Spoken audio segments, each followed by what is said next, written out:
Hello mes chers amis, il y a un peu de vent, donc je vais tenir ma robe.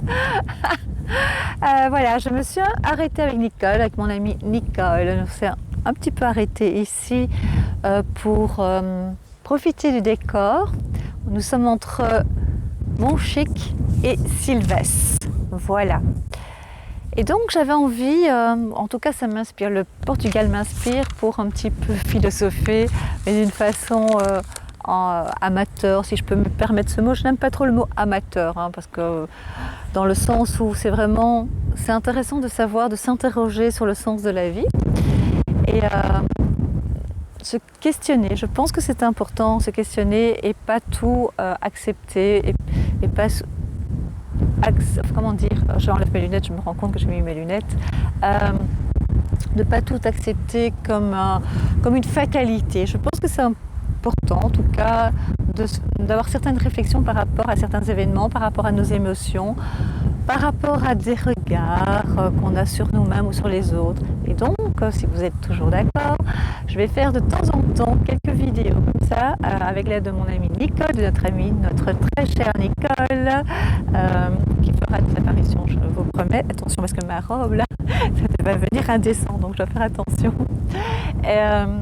Et donc, de se poser des questions. Et donc, je vais reprendre des phrases célèbres, donc connues, plutôt on va dire célèbres, plutôt connues, de certains philosophes qui me parlent à moi, et je voudrais partager, et vous les partager et les développer un petit peu, ces phrases, argumenter, aller un peu plus loin dans la réflexion par rapport à ces phrases que j'ai pêchées ici à gauche et à droite. Voilà, si vous êtes bien sûr d'accord, mettez un commentaire sous la vidéo pour voir si je continue ou pas ce genre de petite vidéo. Et je me suis intéressée à Marc Aurèle. J'ai pris des notes pour être sûre de bien dire ce qu'il a dit presque mot à mot, pour être sûre que je suis dans le juste. Après, je dirai ce que moi je ressens par rapport à ça, d'accord? Donc, on va faire, je vais vous dire une phrase, une réflexion, une pensée, on va dire plutôt une pensée de Marc Aurèle. Et Marc Aurèle est un empereur de Rome, donc il a régné sur Rome. Il est né après Jésus-Christ, donc il est né en 121, d'accord? Et je pense qu'il est mort en 180 après Jésus-Christ, me semble. Voilà, à peu près. Voilà. Il était philosophe, il est devenu empereur. Enfin voilà, il était pour la paix, même s'il y a eu des guerres pendant son règne. Mais c'est assez intéressant. C'est des phrases, ce qu'il a dit, ce qu'il a écrit, ses pensées en fait, en tout cas. C'est assez intéressant qui sont toujours d'actualité. Voilà, ce sont des pensées intemporelles et je trouve ça extraordinaire, ce genre de pensée. Voilà. Donc, je vais vous lire la pensée. Et je vais vous dire ce que cette pensée vibre en moi. Voilà. Je fais attention à ma robe.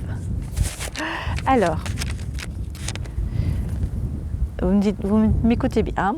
Tout ce qui paraît au-dessus de tes forces n'est pas forcément impossible, mais tout ce qui est impossible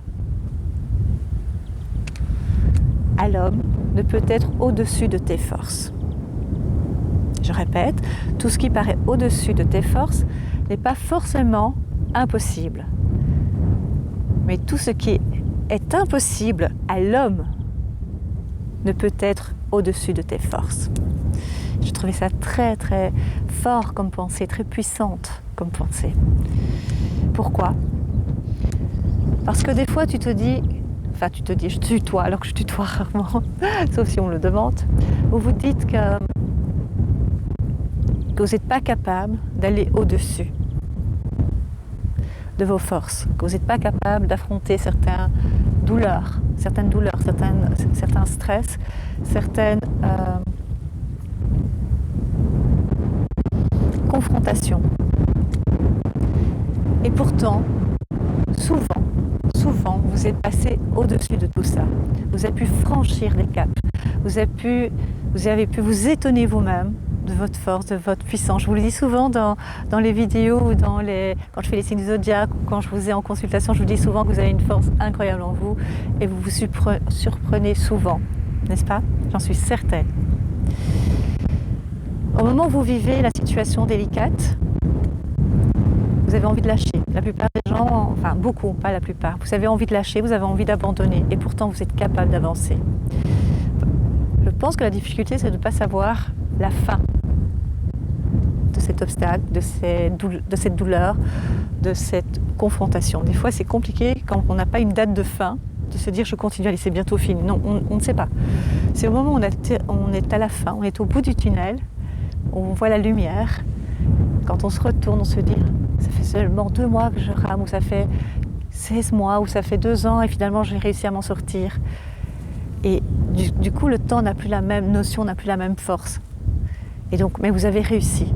Et je pense que vous êtes capable. Et la deuxième partie de cette pensée, c'est tout ce qui est impossible à l'homme. Donc l'homme en général, l'être humain, ne peut être au-dessus de tes forces. Ce qui veut dire que c'est pas parce que ça paraît impossible pour la majorité des gens que pour ça, ce n'est pas impossible pour vous.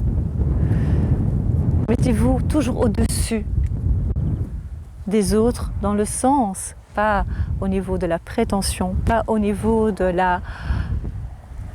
l'ego, non, au niveau de votre connaissance et de votre croyance en vous et de votre confiance en vous, je vous assure. Et ce n'est pas, c'est ma petite voix qui me dit maintenant, ce n'est pas parce que vous avez eu des difficultés énormes pour certaines personnes et que des fois vous avez trébuché, vous êtes tombé, mais vous vous êtes relevé. Ou peut-être dans certaines situations vous n'avez pas su vous relever dans certaines situations, mais pour d'autres oui, que pour ça vous devez abandonner pour le restant de votre vie, vous êtes toujours sur le chemin de votre vie, donc continuez, avancez et croyez en vous. Et ne croyez pas que parce qu'une majorité, on dit souvent que la majorité a raison, ce qui est faux. Et c'est pas parce qu'un grand nombre de personnes n'ont pas réussi à franchir ou à vivre différemment ou à montrer aux autres qu'ils sont capables que vous n'êtes pas capable de le faire. Et donc vraiment, croyez en vous, croyez, vous êtes seulement capable de croire en vous. Les autres vont vous porter par moments, mais pas tout le temps. Parce que la seule personne qui est capable de vous relever complètement, c'est vous et vous seul. Et donc, je voulais vous dire, mes chers amis, que tout est possible. Rien n'est impossible, c'est moi qui le dis, vraiment. Je vous l'ai souvent dit, vous ne connaissez pas complètement mon parcours, je lâche des brides comme ça, mais vous ne le savez pas complètement. Mais ça veut dire que je suis venue aussi de très très loin. J'ai connu des situations et j'en vis encore pas toujours facile, mais voilà, je suis bien entourée et je crois qu'il y a moyen de s'en sortir. Et je m'étonne moi-même, mais sans ego. Donc vous aussi, avancez. Et votre ego peut des fois vous aider à être une bonne compagne, mais un bon compagnon, pas une ego, un ego. Et donc avancez vraiment dans le sens où prenez plaisir, ayez de la joie, ça c'est important, avoir de la joie et du plaisir dans la vie. Et si ça paraît tellement compliqué, surtout en ce moment, trouvez-le en vous, trouvez-la en vous. Créez-la aussi. Ça, c'est important, de créer des souvenirs, créer des besoins. Les besoins, quand je dis les besoins, c'est dans le sens où se dire « Ah, ça j'ai réussi, je vais continuer et encore. » D'accord ? Tout ça pour vous dire ça. J'espère que ça vous a plu. Si vous voulez que je fasse encore d'autres petites vidéos de ce type, n'hésitez pas, mettez un commentaire, likez et partagez si ça peut faire plaisir à d'autres personnes. Je vous embrasse, mes chers amis, et je vous dis à très très bientôt.